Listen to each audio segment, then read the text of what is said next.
sobre impurezas. Olá, espero que você esteja bem. Nós estamos aqui mais uma vez para darmos continuidade ao estudo do livro de Levítico. Hoje, Levítico capítulo 15. Mas antes é necessário que eu faça alguns pedidos. E o primeiro pedido é para que você não apenas curta, mas compartilhe esse estudo com outras pessoas, para que outras pessoas venham ser abençoadas. Outro pedido é para que você nos siga nas redes sociais, porque através das redes sociais da igreja você terá acesso à agenda da semana e nela você poderá consultar ali os dias, horários e temas dos estudos que nós disponibilizamos ali na igreja. Portanto, venha participar, porque certamente você vai adquirir mais conhecimento da palavra do Senhor. E outro pedido é para que você leia todo o capítulo, no caso hoje o capítulo 5, o capítulo 15, desculpa. E depois desses pedidos, vamos para o texto de hoje. Eu quero ler aqui do versículo 25 até o versículo 27, que diz: Quando uma mulher tiver um fluxo de sangue por muitos dias fora da sua menstruação normal, ou um fluxo que continue além deste período, ela ficará impura enquanto durar o corrimento, como nos dias de sua menstruação. Qualquer cama em que ela se deitar enquanto continuar o seu fluxo estará impura, como acontece com a sua cama durante a sua menstruação. E tudo sobre o que ela se sentar estará impuro, como durante a sua menstruação. Quem tocar em alguma dessas coisas ficará impuro, lavará suas roupas e se banhará com água e ficará impuro até a tarde. Portanto, o que nós percebemos aqui nesse capítulo 15 falando a respeito de corrimentos crônicos ali, tanto em homens quanto em mulheres. Então, do capítulo, aqui no capítulo 15, do versículo 2 até o versículo 12, vai tratar a respeito então desse corrimento no homem. Depois, versículo 16 até o 18, vai tratar a respeito da ejaculação ocasional referente ao sêmen. Depois, do versículo 19 até o 24, vai falar a respeito da mulher com relação à menstruação. E depois aí do 25 ao 27, que é o que nós tratamos aqui, nós vamos perceber a respeito desse corrimento crônico aí na mulher. E algo que é necessário nós percebermos aqui refere-se então a essa situação de impureza. E entenda que impureza não é sinônimo de pecado. Para pecado é tratado de uma forma. Para impureza, que no caso é uma impureza cerimonial. Então a pessoa não estava pura para poder participar das cerimônias que aconteceriam ali na tenda, né, na tenda do encontro, não, desculpa, no tabernáculo, porque agora já tem o tabernáculo ali que foi inaugurado ali no capítulo 10. Portanto, para o tabernáculo, para essas cerimônias religiosas que aconteceriam ali, a pessoa estaria impedida de participar porque ela estava impura. E isso não significa, como já dissemos aqui, que ela estava em pecado. Portanto, ela só era impedida de participar dos rituais, das cerimônias. E perceba bem essa situação. A gente não pode confundir, então, impureza com pecado. Pecado faz distinção entre nós e o nosso Deus. A impureza faz com que a gente não possa participar do ritual religioso. E é isso que acontece aqui nesse texto, né, tratando dessas quatro possibilidades, sendo duas situações que ocorrem com o homem e duas situações que ocorrem com a mulher. Então, o que a gente vai perceber aqui é a respeito, então, dessa impossibilidade de tanto o homem quanto a mulher eles não participarem das cerimônias religiosas ali. Então, depois de falarmos a respeito, então, dessa condição, e é necessário que a gente venha perceber, portanto, como que vai funcionar aí essa situação, né, de impureza.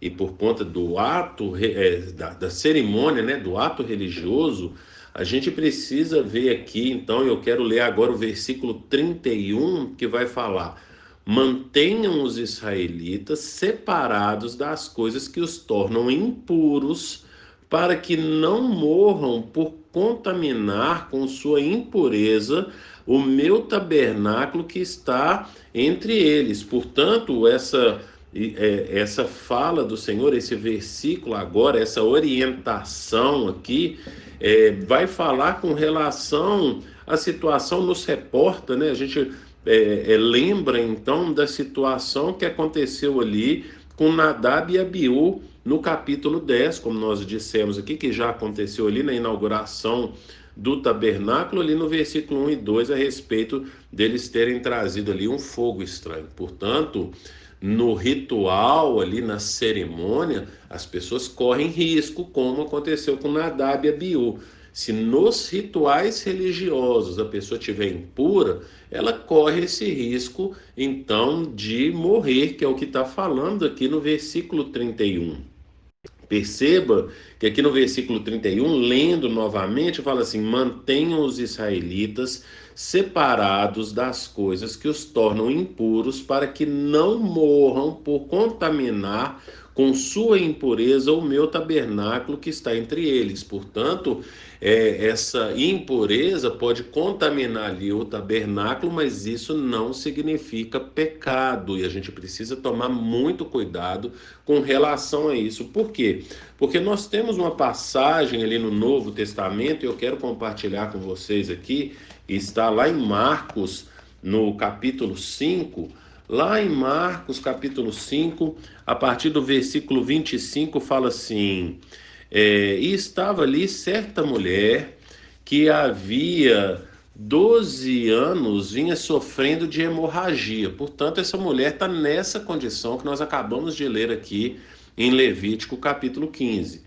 Ela padecera muito sob os cuidados de vários médicos e gastara tudo o que tinha, mas em vez de melhorar, piorava. Quando ouviu falar de Jesus, chegou por trás dele, no meio da multidão, e tocou em seu manto, porque pensava: se eu tão somente tocar em seu manto, ficarei curada. Imediatamente cessou sua hemorragia e ela sentiu em seu corpo que estava livre do seu sofrimento. No mesmo instante, Jesus percebeu que dele havia saído poder. Virou-se para a multidão e perguntou: quem tocou em meu manto? Responderam os seus discípulos: vê as multidões aglomeradas ao teu redor e ainda pergunta: quem tocou em mim? Mas Jesus continuou olhando ao seu redor para ver quem tinha feito aquilo. Então a mulher, sabendo o que lhe tinha acontecido, aproximou-se, prostrou-se aos seus pés, e tremendo de medo, contou-lhe toda a verdade. Então ele lhe disse: filha, a tua fé curou, vá em paz e fique livre de seu sofrimento. Portanto, a gente pega essa mulher então que estava com esse fluxo de sangue, com essa hemorragia, como está aqui na minha versão, eu estou usando a versão NVI.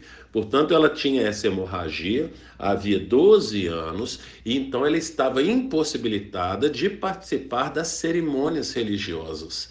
E perceba que, como nós lemos aqui no texto de Levítico, qualquer um que tocar nela ficaria impuro também. Qualquer um que se sentasse na mesma cama que ela ficaria impuro. Então imagina como que deveria ser o relacionamento dela com seus familiares. Afinal de contas, ela tinha então essa hemorragia havia 12 anos. Como que era essa vida, aonde dentro de casa ela poderia se sentir entre aspas, como uma leprosa, aonde não pode tocar em nada, tudo que toca está contaminado, tudo que toca está impuro. Mas lembre-se, não é pecado, é impureza para se relacionar agora no caso aqui da mulher, no templo. Então ela ficaria impossibilitada, e qualquer um que tocasse nas coisas dela ali ficaria impossibilitado também, e isso por 12 anos. Então, coloque-se no lugar dela e imagine que você não pode entrar, você tem o desejo de entrar na igreja, mas você não pode entrar. Você tem o desejo de participar dos cultos de celebração com toda a igreja ali, mas agora você está impossibilitado. Isso era a vida do judeu e ela, portanto, estava impossibilitada. Mas perceba que aqui nesse texto também ela vai ter medo, porque a hora que Jesus para e fala que alguém tocou, ela vai ficar com medo. Lá no versículo 33 vai falar: então a mulher, sabendo o que lhe tinha acontecido, aproximou-se, prostrou-se aos seus pés e, tremendo de medo, contou-lhe a verdade. Por quê? Porque ela sabia que ela tinha propositalmente contaminado Jesus e aí ele ficaria impuro até o final do dia. Mas lembre-se que impuro não é sinônimo de pecado, portanto, ele estava proibido de participar, então, até o final da tarde, da cerimônia religiosa no templo. Então, o que ele precisaria fazer? Ele precisaria ali se lavar para que ele viesse a ser purificado no final, a partir do final do dia. Então, mesmo se lavando, ele só seria puro novamente no final do dia. Isso segundo a tradição judaica, que é o que nós temos lido aqui. E o que nós podemos perceber a partir desse texto? Perceba que essa condição para Jesus, apesar das circunstâncias, se Jesus estivesse indo para o templo, ele certamente não participaria ali da cerimônia por causa desse ritual. Mas perceba que o que nos torna puro é Jesus. Jesus é que nos torna puro. Então lembre-se, como já falamos, que isso aqui são apenas símbolos daquilo que aponta para o perfeito que é Jesus. Portanto, no nosso convívio, na forma como nós nos relacionamos, talvez às vezes de forma egoísta, não é verdade? Isso vai, de uma certa forma, nos contaminar. Há pecado também, mas nós ficamos impuros para nos relacionar com Deus. Por isso que quando nós vamos orar, nós precisamos começar pedindo ao Senhor perdão pelos nossos pecados, para que as nossas impurezas não contaminem o nosso relacionamento com o nosso Deus. Mas perceba, o Espírito Santo mora em nós. Então, nós só estamos impuros porque o nosso pecado foi perdoado. A nossa doença foi curada. A nossa doença eterna foi curada a partir do sacrifício de Jesus na cruz do Calvário. Então, nós precisamos compreender o que o Senhor fez por nós, porque, como Jesus fala ali com os discípulos, né, quando eles falavam que eles precisavam se lavar também, Jesus falou: vocês não precisam se lavar, mas vocês precisam apenas lavar os pés. Então, nós já fomos lavados desse nosso pecado que fazia separação entre nós e o nosso Deus, esse lavar aconteceu com o sangue de Jesus lá na cruz do Calvário. E agora, o que acontece é que somos salvos.